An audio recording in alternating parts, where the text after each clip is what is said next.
আসসালামু আলাইকুম ওয়া রাহমাতুল্লাহি ওয়া বারাকাতুহু। আব্দুর রহমান বিন মাহদী রহমতুল্লাহ আলাইহ বলেন, আমরা এক জানাজায় উপস্থিত ছিলাম।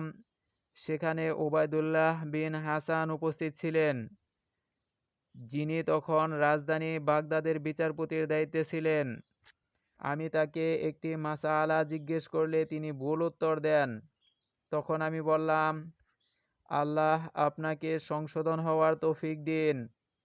এ মাসআলা সঠিক হলো এই। তখন তিনি কিছুক্ষণ দৃষ্টি অবনত রাখেন, অতঃপর মাথা উঁচু করে দুবার বলেন, এখন আমি প্রত্যাবর্তন করলাম এবং আমি লজ্জিত। অতঃপর বললেন, ভুল স্বীকার করে হকের লেজ হওয়া আমার নিকট অধিক প্রিয় বাতিলের মাথা হওয়ার চাইতে। তারিখ ও বাগদাদ